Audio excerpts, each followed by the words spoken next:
Bismillahirrahmanirrahim. Assalamualaikum warahmatullahi wabarakatuh. Video kali ini kita akan mempelajari modul Financial Accounting menggunakan kurikulum SAP. Dan agenda kita ada beberapa. Pertama adalah struktur organisasi Financial Accounting atau FI, master data FI, kemudian proses, reporting. Oke, pertama adalah apa goal atau tujuan dari FI atau Financial Accounting. Financial Accounting itu dirancang untuk mengumpulkan transactional data gitu ya, untuk sebagai dasar gitu ya, untuk penyiapan laporan keuangan. Kita ingat data di SAP itu ada 3 klasifikasi. Pertama adalah organizational data, kemudian ada master data, dan yang sifatnya transaksional itu adalah transactional data. Di FI ini, yang dicatat itu adalah terutama berkaitan dengan data-data transaksional. Oke, secara umum, laporan yang dibuat di FI itu ditujukan, tapi tidak terbatas ya, ditujukan secara umum itu adalah untuk pihak eksternal. Dan laporan-laporan standar yang dihasilkan di FI itu seperti balance sheet, kita mengenal dengan istilah neraca keuangan,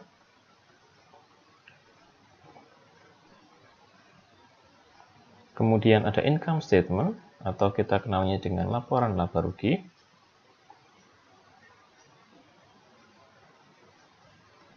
kemudian adalah statement of cash flow atau laporan arus kas. Ketiga reporting ini nanti akan kita bahas secara detail di slide selanjutnya. Oke, tadi target untuk FI itu terutama gitu ya, itu adalah untuk pihak eksternal, tapi tidak terbatas pada eksternal. Laporan FI itu juga bisa digunakan untuk kebutuhan internal. Misalkan ada bagian eksekutif, misalkan direksi, ataupun senior manajemen di bawah direksi, atau pihak administratif, atau pekerja. Terutama FI ditujukan untuk pihak eksternal, yaitu misalkan otoritas hukum, bank, auditor, pemegang saham, pihak asuransi, pihak otoritas perpajakan, media, dan analis finansial. FI terutama ditujukan untuk pihak eksternal. Sementara nanti kita akan belajar modul selain FI yaitu CO atau kita kenal dengan istilah controlling, itu ditujukan secara khusus itu untuk internal perusahaan. Jadi kalau FI itu terutama tidak terbatas, tapi itu adalah untuk eksternal, tapi kalau CO ditujukan untuk internal. Struktur organisasi di FI mayoritas sama seperti yang kita pelajari di modul-modul sebelumnya, yaitu klien, kemudian company code. Klien merupakan hierarki tertinggi gitu ya, dan lingkungan yang independen dalam sistem SAP. Kemudian company code itu merepresentasikan unit yang legal secara akuntansi, sehingga laporan keuangan itu bisa dibuat di paling rendah di level company code ini. Jadi pada level ini bisa di-create untuk laporan keuangan, dan satu klien itu bisa terdiri lebih dari satu company code. Misalkan ada perusahaan Global Pipe, dia memiliki perusahaan ada di Jerman, di United States, kemudian di United Kingdom dan Australia, maka masing-masing bisa di-create untuk satu company code. Jadi satu klien bisa terdiri dari satu atau lebih company code. Kemudian struktur organisasi di FI selanjutnya adalah chart of account. Kita mengenalnya dengan sebutan COA, gitu ya. Atau dalam bahasa Indonesia itu adalah kode akun. Apa itu chart of account atau COA? Ini merupakan klasifikasi, skema klasifikasi yang terdiri sekelompok dari akun general ledger, gitu ya, atau akun buku besar. Ini digunakan sebagai framework, sebagai kerangka atau acuan untuk pencatatan nilai-nilai untuk menjamin rendering dari data-data akuntansi. GL account, gitu ya, itu digunakan satu atau lebih company code. Jadi misalkan tadi Global Bike ada company code untuk satu di US, satu di Jerman, maka account ini itu bisa digunakan di satu atau lebih company code. Kemudian credit control area. Apa itu credit control area? Ini merupakan entitas organisasi yang memungkinkan untuk memberi dan memonitor batas kredit untuk customer. Credit control area ini salah satunya digunakan untuk risk management atau pengendalian risiko. Bayangkan misalkan ada pihak customer dari perusahaan kita, gitu ya, kita harus memberikan catatan masing-masing kredit limitnya, batasan piutangnya, agar tidak terjadi gagal bayar. Ada risiko dan itu bisa di setting di credit control area. Masing-masing customer bisa kita setting untuk berapa kredit limit yang diizinkan oleh manajemen. Oke, ini juga sama seperti chart of account, bisa digunakan satu atau lebih company code. Misalkan company code di US, gitu ya, kemudian di Jerman, kemudian di UK dan di Australia. Ini bisa menggunakan satu GL account digunakan untuk semua company code ini. Satu credit control-nya juga bisa digunakan untuk semua company code ini. Kemudian business area. Business area itu merupakan klasifikasi, gitu ya. Gampangannya adalah klasifikasi secara geografis atau secara produk, gitu ya. Dan kita bisa meng-create financial statement untuk masing-masing business area. Jadi misalkan Global Bike, gitu ya, dia memproduksi pertama adalah, ini dari segi produk ya, dari segi produk ada sepeda, kemudian ada komponen.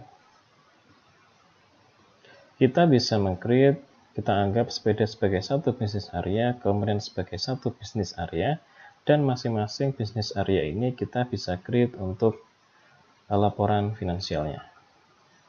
Dan kita gunakan nanti laporannya untuk kebutuhan internal, gitu ya. Oke, ini gambarannya. Pertama, klien adalah Global Bike, kemudian company code tadi, misalkan di US satu company code, kemudian di Jerman satu company code, bisnis areanya untuk semuanya sama, gitu ya, yaitu jualan sepeda. Dan chart of account-nya tadi bisa digunakan oleh satu atau lebih company code.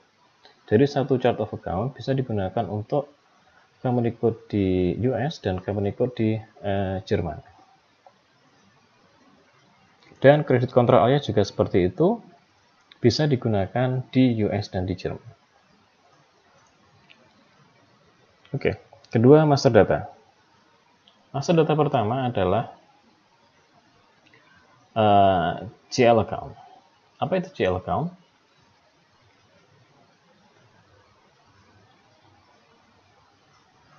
GL account merupakan kombinasi, gitu ya, kombinasi yang unik antara company code dengan chart of account. Tadi chart of account merupakan kode-kode akun, gitu ya, yang bisa digunakan oleh satu atau lebih company code.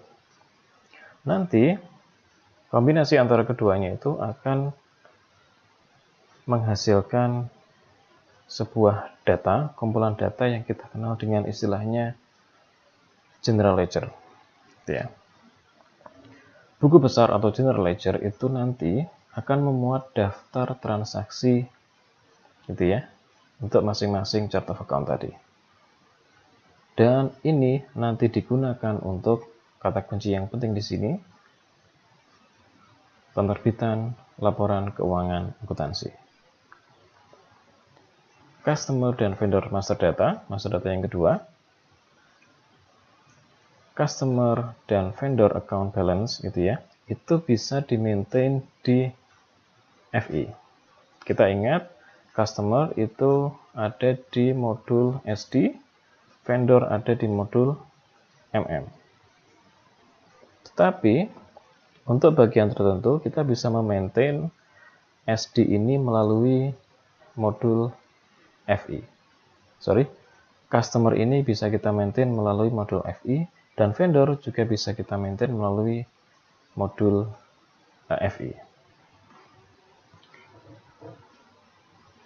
Customer dan vendor account gitu ya, atau akun dari customer dan vendor itu bisa di-maintain di FI dan secara terintegrasi itu pada akun receivable dan akun payable di subledger.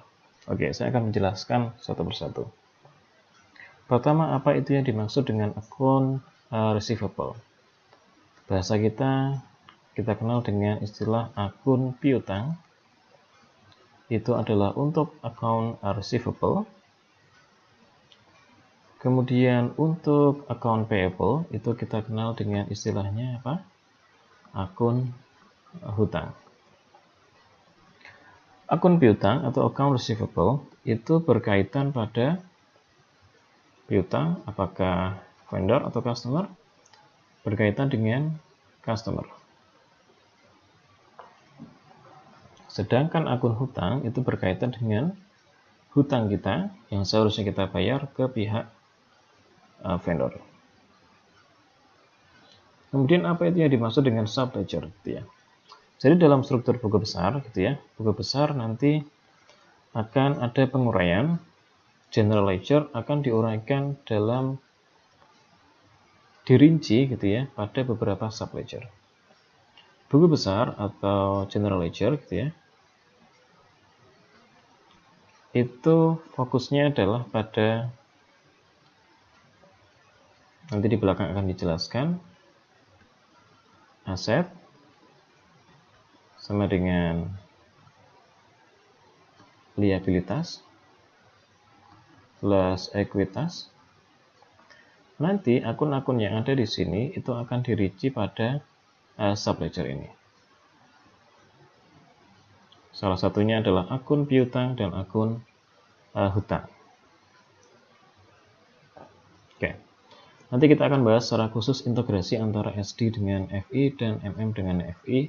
Tapi kata kuncinya integrasinya ada pada dua hal ini. Jadi ketika customer itu adalah berkaitan dengan akun receivable, dan kalau berkaitan dengan vendor maka kaitannya adalah dengan akun payable. Oke. Posting keuangan untuk customer dan vendor itu nanti akan dibuat untuk masing-masing akunnya. Dan secara otomatis nanti akan diposting pada buku besar. Oke, ini ilustrasi lebih lengkap. Ini adalah akun receivable dari subledger. Tadi akun receivable itu adalah akun piutang. Maka ini berisi informasi yang berkaitan dengan customer gitu ya, yang membeli barang atau jasa dari perusahaan gitu ya, seperti aktivitas sales dan payment yang telah dibuat. Ini merupakan integrasi yang substantif dan penting antara modul SD dengan FI. Jadi integrasi penting antara modul SD dan FI adalah pada hal ini, yaitu pada akun piutang. Menghubungkan antara customer dengan perusahaan kita. Oke, misalkan ini ada tagihan terkait dengan ASD gitu ya. Misalkan ada customer 189. Oke, sebelum itu saya akan rinci gitu ya, mereview sekilas persamaan di akuntansi.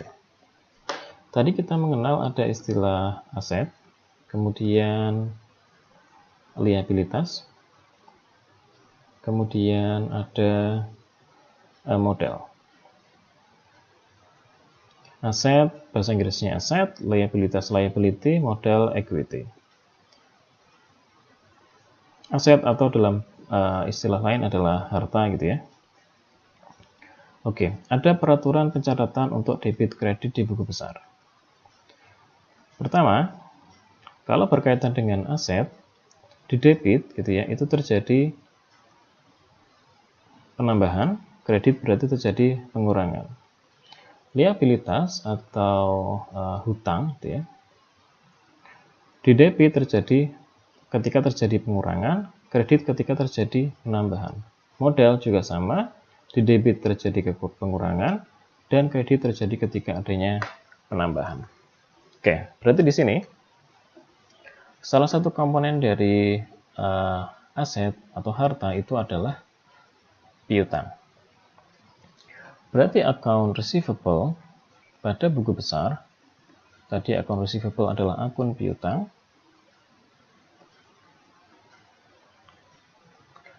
Adanya penambahan di sini di kolom debit itu artinya adalah adanya penambahan untuk akun piutang yang tadi. Ini berasal dari mana? Berasal dari piutang untuk customer yang 189, piutang customer 142, customer 135, dan customer 123. Keempat customer kemudian ditotalkan dan dimasukkan ke dalam account receivable dalam subledger.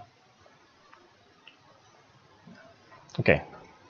Selanjutnya adalah account payable, atau kita tadi menyebutnya dengan akun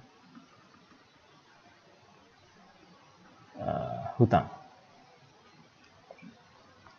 Ini berisi informasi yang berkaitan dengan pihak vendor, di mana itu merupakan kepada vendor itu tersebut perusahaan itu membeli barang atau jasa. Ini merupakan integrasi yang penting antara modul MM dan modul FI. Dan aktivitas pembelian dan good receipt, penerimaan barang yang ada di MM, itu nanti akan secara otomatis di-generate pada jurnal FI, Finance. Oke. Ini tadi adalah account payable atau akun hutang. Tadi sebelumnya kita sudah menyinggung persamaan akuntansi, bahwa dalam akun hutang ini penambahan terjadi pada kredit, berarti penambahan ada di sini. Hutang perusahaan pada vendor 10234, misalkan jumlahnya 100, di kolom kredit 250, 100, 300, maka secara keseluruhan ditotal dalam akun hutang pada general ledger, yaitu untuk keempat vendor tadi. Saya review karena ini konsep yang penting, bahwa kaitan antara FI dengan SD itu tadi adalah pada akun piutang. Kemudian kaitan antara FI dengan MM itu adalah pada akun hutang. Akun piutang berkaitan dengan pihak customer, akun hutang berkaitan dengan pihak vendor. Oke. Proses FI. Proses FI tidak akan saya jelaskan di sini. Nanti kalian akan mendapatkan praktek secara langsung menggunakan software SAP. Saya akan lanjut pada reporting. Tadi di awal sudah kita singgung bahwa reporting untuk FI itu ada 3. Pertama adalah balance sheet atau neraca keuangan. Kedua adalah income statement atau laporan laba rugi. Dan ketiga adalah laporan arus kas. Oke, kita akan membahas satu persatu. Pertama, apa itu balance sheet? Balance sheet itu menyajikan ya aset, liabilitas, dan ekuitas pada satu waktu tertentu. Apa itu aset? Aset adalah apa yang dimiliki perusahaan. Tadi kita sebutnya dengan harta, gitu ya. Liabilitas itu adalah apa yang menjadi hutang perusahaan yang harus dibayar perusahaan. Tadi kita sebut dengan hutang.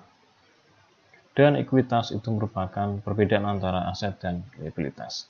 Jadi idealnya adalah aset sama dengan liabilitas ditambah dengan ekuitas. Oke, contoh balance sheet sebagai berikut.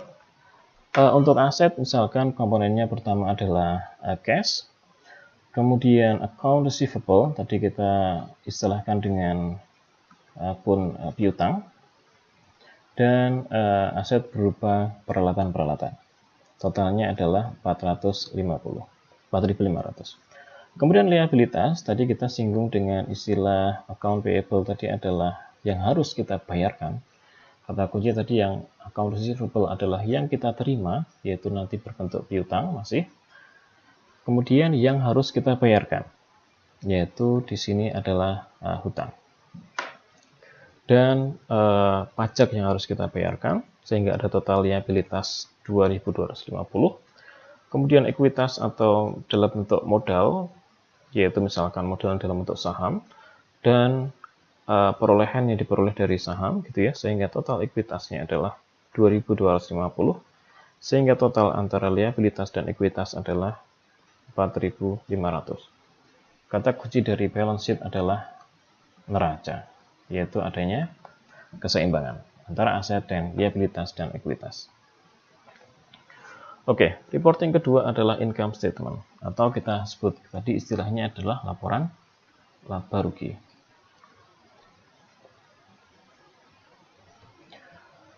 Laporan laba rugi itu merupakan atau menyajikan revenue, pendapatan, dan beban dari suatu organisasi.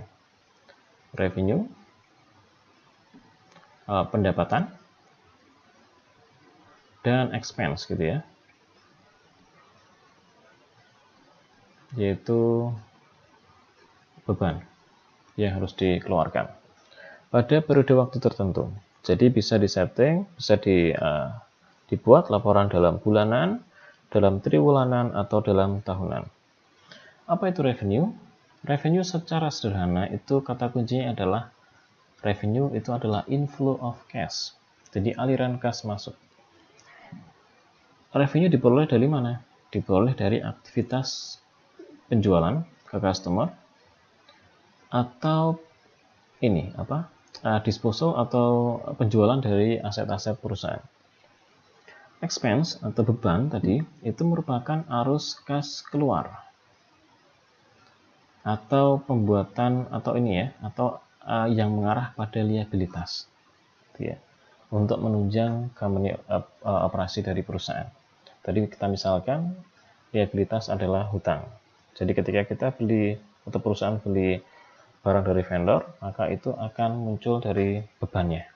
Ketika penjualan ke customer, maka akan muncul revenue-nya. Net income nanti akan ada dua kemungkinan, yaitu profit atau loss, gitu ya. Merupakan revenue atau pendapatan dikurangi dengan beban, maka itu akan menjadi laba atau rugi. Contohnya adalah sebagai berikut. Misalkan ada revenue dari sales, gitu ya, dari penjualan, muncul adanya alur kas masuk. Kemudian ada pengurangan dari penjualan tadi. Kemudian ada biaya operasinya, beban operasi, gitu ya, dari COGS, HPP-nya.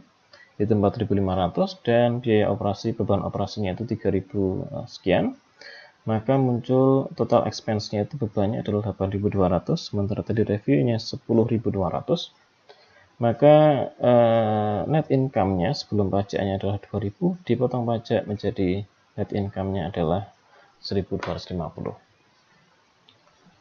Laporan kedua adalah income statement. Laporan ketiga yang tidak kalah penting adalah laporan arus kas. Di sini untuk memonitor adanya perubahan gitu ya, masuk dan keluar yang terjadi secara tunai atau secara cash. Jadi perubahan arus kas masuk kemudian keluar gitu yang terjadi secara cash tadi. Bisa dibuat laporan pada periode waktu tertentu, misalkan bulanan, ataukah triwulanan atau tahunan. Jadi ada 3 laporan yang ada di FI. Yang pertama tadi adalah income statement, kemudian balance sheet gitu ya. Ketiga adalah cash flow. Accountant dan audit trail. Jalur akuntan dan jalur audit secara garis besar. Akuntan itu alurnya itu dimulai dari pencatatan transaksi, jadi pengumpulan data-data transaksi, hingga menjadi laporan keuangan. Sedangkan audit, baik itu audit internal maupun audit eksternal, itu bermula dari laporan,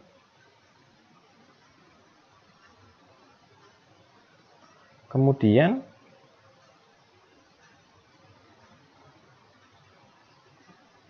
dan melacak hingga ke level transaksi. Jadi kalau akuntan itu dari data transaksi kemudian diolah hingga menjadi laporan keuangan, tapi kalau auditor gitu ya, auto audit itu bermula dari laporan keuangan dan hingga ke transaksi. SAP memungkinkan adanya jalur yang memudahkan pihak auditor untuk mengecek, untuk mentrace, melacak dari masing-masing transaksi. Kenapa bisa seperti itu? Ada prinsip dokumen di SAP. Pertama, masing-masing transaksi bisnis yang berdampak pada FI ditulis di SAP database itu dibuat menggunakan nomor elektronik yang unik. Misalkan transaksi A itu nomornya sekian, dan transaksi B itu akan dibuat dengan nomor yang unik yang berbeda dengan transaksi sebelumnya. Masing-masing dokumen number tersebut itu bisa di-recall atau bisa dipanggil ulang pada kemudian hari. Dokumen number itu berisi informasi penting gitu ya, misalkan orang yang bertanggung jawab siapa, usernya siapa gitu ya, transaksinya kapan, kemudian data-data komersialnya itu bagaimana. Dan ketika dicatat dalam SAP database gitu ya, sebuah financial document itu tidak bisa dihapus dalam database, tapi bisa diganti atau bisa ditandai untuk kita hapus, tapi tidak benar-benar dihilangkan. SAP Document Principle gitu ya, itu memberikan acuan yang kuat untuk internal control. Itulah kenapa tadi auditor itu dimungkinkan untuk melakukan pelacakan dari laporan keuangan hingga transaksi-transaksi yang menunjang laporan keuangan tadi. Oke, contohnya adalah sebagai berikut. Dokumen number tertentu, kapan tanggal dibuatnya, kapan tanggal postingnya, dan misalkan di sini tanggal adanya perubahan tadi, misalkan ada perubahan dokumen, tanggal perubahannya itu juga dicatat, dan siapa yang merubah juga akan ketahuan di sini. Oke. Integrasi SAP FI itu tidak terbatas ya, tapi setidaknya adalah paling jelas itu di 4 modul ini. Pertama adalah SD, kedua MM, ketiga PP, dan keempat adalah CO. SD tadi sudah kita singgung, itu berkaitan pada account. Tadi ada account apa? Receivable Dan MM itu berkaitan dengan account payable. Receivable tadi adalah berkaitan dengan piutang, akun piutang kepada pihak customer, dan aktivitas yang ada pada akun receivable juga dicatat di situ. Akun payable itu adalah hutang berkaitan dengan vendor. Kemudian pada production planning dan execution atau di modul PP, kaitannya ada pada product costing. Kalau kalian ingat istilah product costing yang nanti akan digunakan sebagai dasar untuk penentuan biaya di produk. Dan terakhir adalah pada integrasi pada modul CO.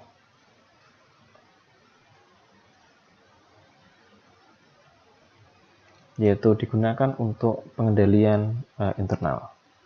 Nanti akan secara khusus kita akan bahas pada modul CO bagaimanakah integrasi antara FI dan CO. Sekian, terima kasih. Assalamualaikum warahmatullahi wabarakatuh.